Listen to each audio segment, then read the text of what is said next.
What is up YouTube, and welcome to this Rick and Morty finale video. And boy, there is a lot to talk about in this two-part finale, which, to be honest, the two parts back to back wasn't really needed, as the events of episode 9 were pretty quickly resolved in the start of episode 10, and I do think that was to the detriment of the glorious lore episode we have ever gotten, which I absolutely adored.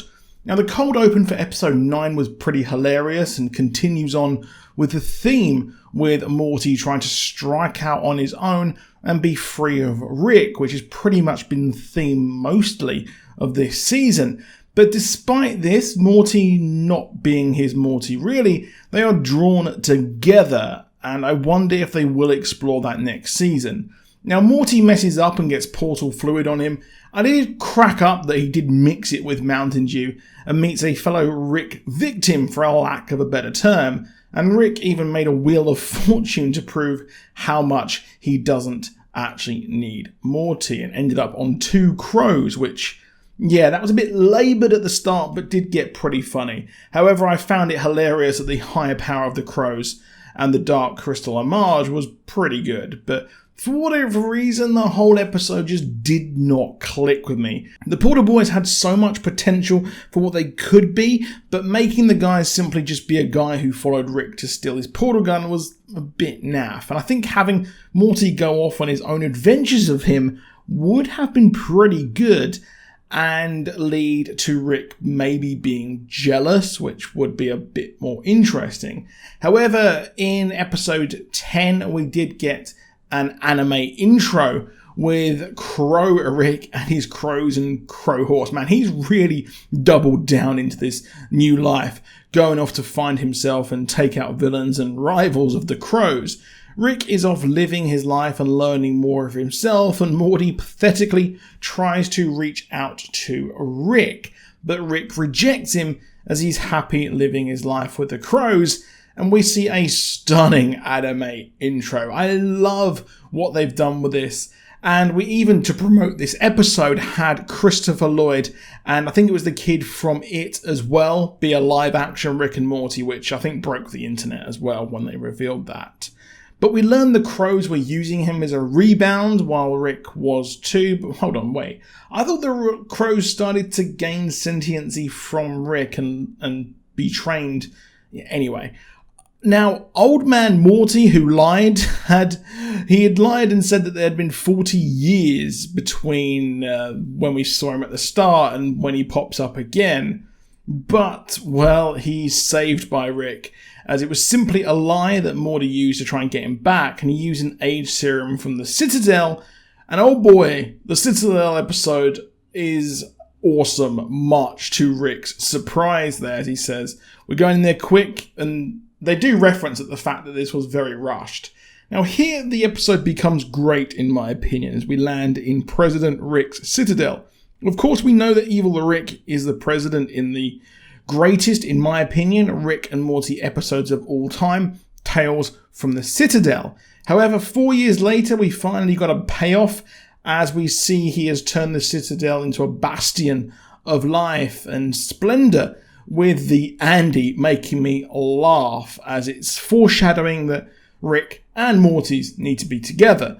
And we head to the repair shop, which is essentially a Build-A-Bear shop, as Morty is de-aged, but quite geniusly, the 26 years actually remain. And we see a 26-year-old Morty who has his life together and seems like a natural evolution for the bleeding heart Morty that we know now. However, it is not sunshine and rainbows, as 26-year-old Morty is killed in an officer-involved shooting trying to save a mutant Morty preaching the truth. It's smart of the writers to get a throwaway line saying that let's get out of here before it gets political. I'm glad they didn't kind of double down on that whole thing, because I did not want to go down that route. Rick and Morty are transported to the president, and throughout this scene before we get some great jokes from the writers implying that the show was supposed to be about episodic content, weekly jokes, and they make it clear that they don't really like the canon episodes, and they've done this to literally shut the fans up. But the problem here is the fact that the lore is just so damn good. It's so good, and they spend so long in between lore episodes that we clamber for it even more. And I think that the problem with Rick and Morty has been exposed this season somewhat. If you have a bad run of episodes, these weekly episodic episodes, then they're not going to be good. The whole season's going to be moot because you want the episodes, but if they're not good and you're not giving us the lore, then we're not going to have a good time. But Evil Morty's plan is finally revealed 4 years later, and the truth of, well, everything is also revealed. I can tell the writers felt forced to do this as the season's long mystery has been rushed in a shoehorned 2-part finale. Morty reveals the half-truth about the Mortys and how they are engineered to be created by forcing a Rick and try and link up with a Morty, and then they also actually force a Beth and Jerry together. It explains why Beth and, yes, Jerry across the multiverse are incompatible. They are assigned to each other when they shouldn't be.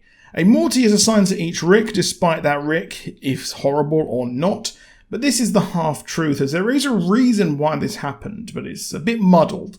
Morty, having clearly known all this, wants to blow up the curve or the multiverse where Ricks are the smartest people in the universe.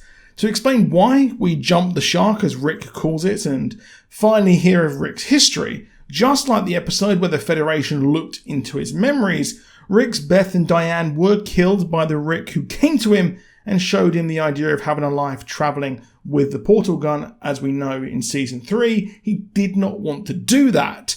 And that Rick returned and killed his family, pushing him on to become the rookiest Rick. It's hauntingly beautiful in its magic, and we see him hunt down this Rick, leading to him side with Bird Person like we saw in earlier episodes, and kill every single Rick linked to the Council of Ricks. He killed them all until the Council begged him to create the Citadel, which he did, and he left.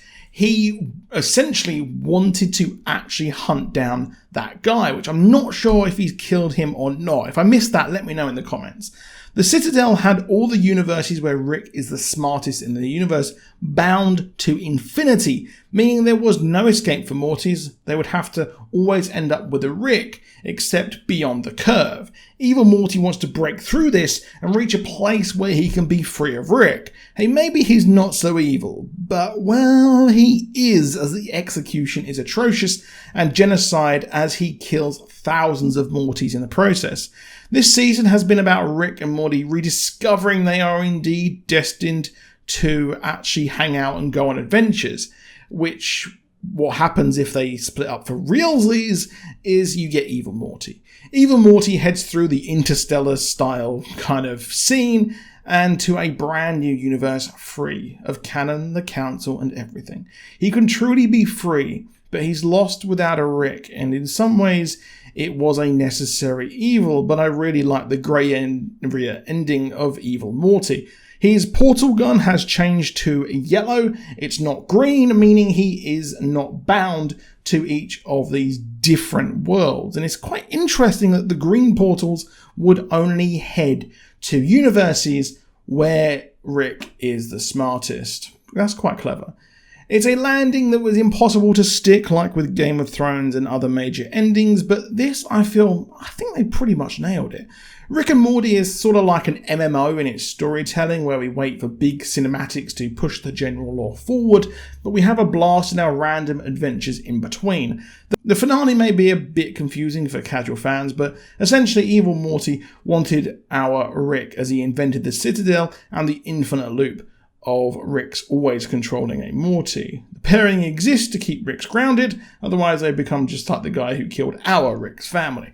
Overall, a really, really good finale, if a bit rushed. I would have liked a full 2-parter at the Citadel, but hey, it's been 4 years. We got what we wanted. Let's just be happy. But let me know what you think of the season down below. It was patchy at best and highlights the fact that if the episodes aren't good and there's no lore, then it's not really that good. But I'll see you soon and goodbye.